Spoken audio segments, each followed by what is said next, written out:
Hello guys, आप लोगों का स्वागत है आपके अपने यूट्यूब चैनल टॉपर% पर। जैसा कि आपको पता है कि हम लोग प्रीवियस ईयर में आए हुए कुछ इंपॉर्टेंट क्वेश्चंस की सीरीज चला रहे हैं, तो आप लोग इसको ध्यान से देखिए। जितने भी क्वेश्चंस इस वीडियो में हैं वो सारे के सारे एग्जाम में 1 से 2 बार नहीं, अनगिनत बार आए हैं। तो अगर आप इस वीडियो को देख लोगे तो कहीं ना कहीं आपको 1 से 2 नंबर का फायदा यहाँ से हो सकता है, क्योंकि ये जो क्वेश्चंस हैं ये हर एक एग्जाम में एक ना एक क्वेश्चन इसमें से आ ही जाते हैं और इंपॉर्टेंट क्वेश्चन है, और जो बच्चे पढ़ के नहीं जाते उनके लिए टफ क्वेश्चंस हैं। ठीक है, चलिए आगे के लिए बढ़ते हैं। तो चलिए स्टार्ट करते हैं हम लोग। जो लोग नए हैं इस चैनल पर पहले इसको सब्सक्राइब कर लें, और वीडियो पसंद आएगा तो लाइक जरूर करिएगा। तो पहला क्वेश्चन जो है, एलोरा का कैलाशनाथ मंदिर किसका स्मारक है? बताइए। या ऐसा कह दें कि एलोरा में जो मंदिर बना है कैलाशनाथ पर, वो किसकी स्मारक है, ये आपको बताना है।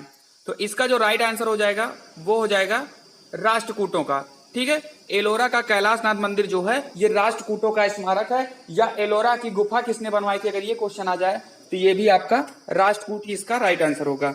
चलिए आगे बढ़ते हैं हम लोग। क्वेश्चन नंबर सेकंड, अकबरनामा किसने लिखा था? मोस्ट इंपॉर्टेंट क्वेश्चन है ये। ठीक है, इंपॉर्टेंट है। चलिए इजी भी है, आप कर भी सकते हो, तो हम टाइम नहीं लेते हैं इसमें। इसका राइट आंसर हो जाएगा अबुल फजल। देखो अबुल फजल की हम बात करें तो ये अकबर के 9 रत्नों में से एक थे। ठीक है, यहां तक क्लियर है। आगे बढ़ते हैं हम लोग। ठीक है, जहां एक्सप्लेन करने लायक क्वेश्चन होगा वहीं पर एक्सप्लेन करेंगे, और कुछ एक्सप्लेन नहीं करेंगे। ठीक है, आप बिल्कुल बने रहिए इस चैनल के साथ। क्वेश्चन नंबर तीसरा, लाला हरदयाल किससे संबंधित थे? इंपॉर्टेंट है, बताइए। अभिनव भारत से, युगांतर पार्टी से, अनुशीलन समिति से, या गदर पार्टी से? चलिए, तो इसका जो राइट आंसर हो जाएगा वो हो जाएगा आपका गदर पार्टी। जो लाला हरदयाल थे वो गदर पार्टी से संबंधित थे। इसका एक क्वेश्चन और बनता है कि इसकी स्थापना कब हुई थी गदर पार्टी की? तो 1913 में इसकी स्थापना हुई थी। यहां तक क्लियर है। अगर हम बात करें इसके अध्यक्ष कौन थे, ठीक है, फिर से क्लियर करता हूं। इसके अगर हम अध्यक्ष की बात करते हैं तो इसके जो अध्यक्ष थे वो सोहन सिंह थे। ये भी इंपॉर्टेंट है, एग्जाम में आया हुआ क्वेश्चन है। ठीक है, चलिए अगर गदर पार्टी की अध्यक्ष या गदर पार्टी के संस्थापक की बात होगी तो उसका आंसर हो जाएगा आपका सोहन सिंह। क्लियर है। अगर पसंद आ रहा है तो लाइक जरूर करिए, और कमेंट में भी लिखिए कि कैसा लग रहा है आपको ये वीडियो। ठीक है, बिना कमेंट किए हुए मत जाना आप लोग। अगला क्वेश्चन, तुरंत ऊर्जा के लिए खिलाड़ी को क्या दिया जाना चाहिए? बताइए। ये ना जो लिखा है ये गलत है, इसको आप काट दीजिएगा। ठीक है, तुरंत ऊर्जा के लिए खिलाड़ी को क्या दिया जाना चाहिए? कार्बोहाइड्रेट, प्रोटीन, वसा या विटामिन? बताइए। तो इसका राइट आंसर है कार्बोहाइड्रेट। ये क्वेश्चन एनटीपीसी 2016 में आ चुका है।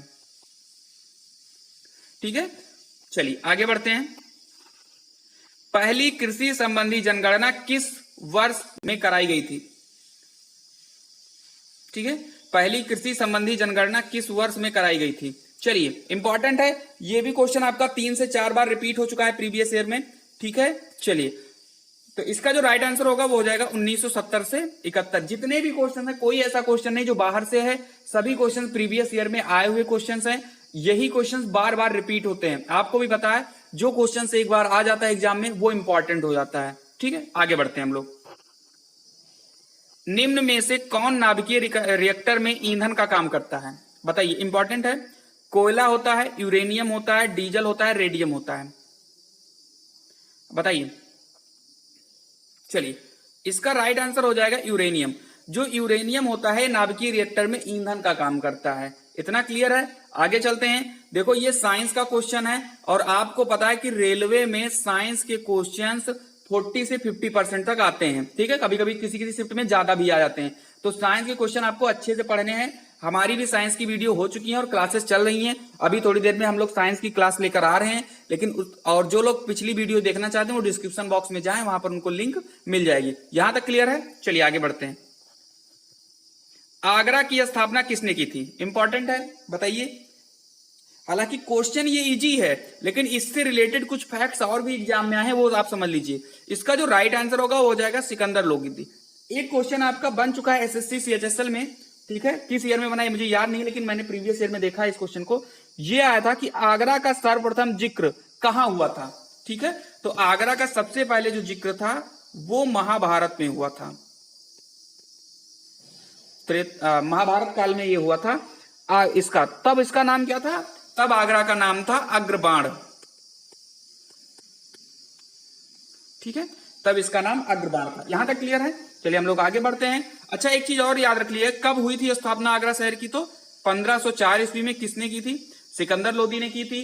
और सबसे पहला इसका जिक्र कहां हुआ था? तो महाभारत में हुआ था, जहां पर आगरा का नाम उस समय अग्रबाण कहा जाता था। ठीक है, यहां तक क्लियर है? चलिए आगे बढ़ते हैं। पसंद आ रहा है तो लाइक जरूर करिएगा, मैं बार बार रिक्वेस्ट कर रहा हूं आप लोगों से। ठीक है, और क्वेश्चन अगर बढ़िया लग रहे हैं तो आप कमेंट करिए और जरूर बताइए कि कैसा क्वेश्चन है। चलिए, रैयतवाड़ी प्रणाली को सर्वप्रथम कहां लागू किया गया था? इंपॉर्टेंट है। इसका एक चीज और इंपॉर्टेंट है कि रैयतवाड़ी प्रणाली शुरू कब हुई थी, ये भी क्वेश्चन आ चुका है, तो ये भी आप याद रखिएगा, 1792 ईस्वी। अगर आपके पास कॉपी पेन है तो आप इसको नोट डाउन कर लीजिएगा कि रैयतवाड़ी प्रणाली को 1792 ईस्वी में लागू किया गया था। और कहां लागू किया गया था सबसे पहले? तो वो है आपका राइट आंसर, बराह महल। ठीक है, चलिए आगे बढ़ते हैं। यहां तक क्लियर है? हम लोग आगे बढ़ते हैं। दयानंद सरस्वती का मूल नाम क्या था? इंपॉर्टेंट है,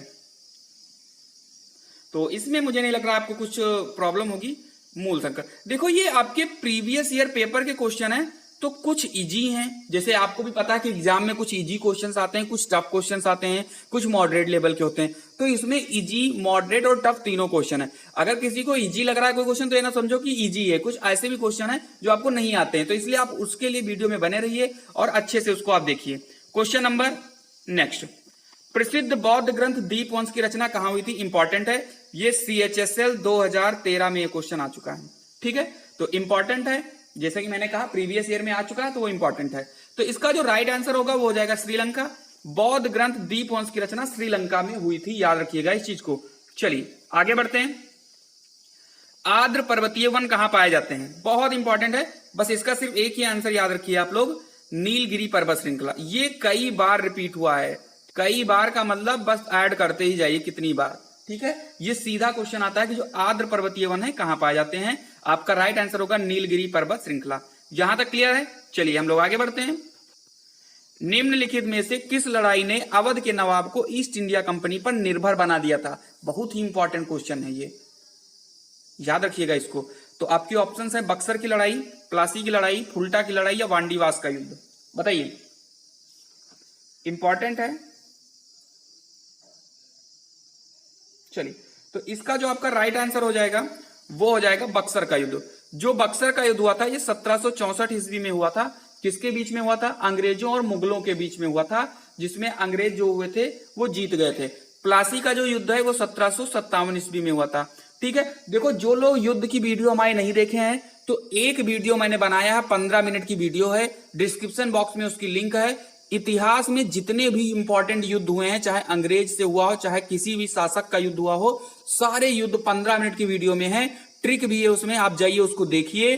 100% गारंटी है कि उस वीडियो देखने के बाद में आपके युद्ध के क्वेश्चन कभी नहीं गलत होंगे। ठीक है, तो आप उसको जाके देख लीजिएगा। हम लोग आगे बढ़ते हैं। संघाई सहयोग संगठन की स्थापना कब हुई थी? इंपॉर्टेंट है। चलिए, तो इसका जो राइट आंसर हो जाएगा वो हो जाएगा 2001। 2001 में इसकी स्थापना हुई थी, लेकिन एक ईयर आपको और याद रखना है और वो है 2016। ये क्यों याद करनी? क्योंकि इसी वर्ष में भारत को इसमें शामिल किया गया था। ठीक है, संघाई सहयोग संगठन 2016 में भारत को इसमें शामिल किया गया था और इसकी स्थापना की बात होगी तो 2001। ठीक है, आप क्वेश्चंस ना गिनिए कि कितने क्वेश्चंस हो रहे हैं, आप ये देखिए कि उस क्वेश्चन से रिलेटेड कितने क्वेश्चन मेरे और डाउट क्लियर हो रहे हैं। ठीक है, चलिए आगे बढ़ते हैं। अल हिलाल समाचार पत्र के संस्थापक कौन थे? बहुत इंपॉर्टेंट, बताइए। अल हिलाल समाचार पत्र के संस्थापक कौन थे? चलिए, तो इसके बारे में अगर हम बात करें तो ये एक साप्ताहिक पत्रिका थी जिसकी स्थापना मौलाना अबुल कलाम आजाद ने 1912 ईस्वी में की थी। ईयर भी आप लिख लीजिएगा, इंपॉर्टेंट है, पूछा जा सकता है। चलिए, तो हम लोग आगे बढ़ते हैं। 1916 ईस्वी के अधिवेशन में मुस्लिम लीग की अध्यक्षता किसने की थी? बताइए। चलिए, तो इसका जो राइट आंसर हो जाएगा वो हो जाएगा मोहम्मद अली जिन्ना। मोहम्मद अली जिन्ना ने ही 1916 की मुस्लिम लीग की अध्यक्षता की थी। चलिए, क्वेश्चन नंबर नेक्स्ट।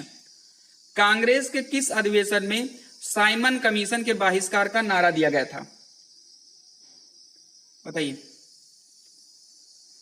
इसका राइट आंसर हो जाएगा कलकत्ता। कलकत्ता के अधिवेशन में साइमन कमीशन के वापस जाने के लिए क्या दिया गया था? नारा दिया गया था कि गो बैक साइमन। ठीक है, चलिए, गांधी इन चंपारण पुस्तक के लेखक कौन है, बताइए। चलिए, इसका राइट आंसर हो जाएगा डीजी तेंदुलकर ने गांधी इन चंपारण पुस्तक की रचना की थी। ये कम से कम 5 से 6 बार मैं खुद देख चुका हूं इसको प्रीवियस ईयर में, बाकी कितनी बार आया मुझे भी इसका अंदाजा नहीं है। 4 से 5 बार मैं देख चुका हूं प्रीवियस ईयर में, कहीं रेलवे में, कहीं एसएससी में, कहीं स्टेट के जो होते हैं यूपीएसआई, यूपीपी, इसमें मिलाकर कई बार ये क्वेश्चन एग्जाम में आ चुका है। चलिए आगे बढ़ते हैं। निम्नलिखित में से कुत्ता किस देश का राष्ट्रीय पशु? इंपॉर्टेंट है ये। इंपॉर्टेंट क्यों बन गया? क्योंकि ये एसएससी में क्वेश्चन आ चुका है, ठीक है, इसलिए ये इंपॉर्टेंट बना। बताइए, पाकिस्तान का है, बांग्लादेश का, चीन का है या मॉरिशस का है? बताइए। देखो, पाकिस्तान का तो बकरा है, याद रखिएगा।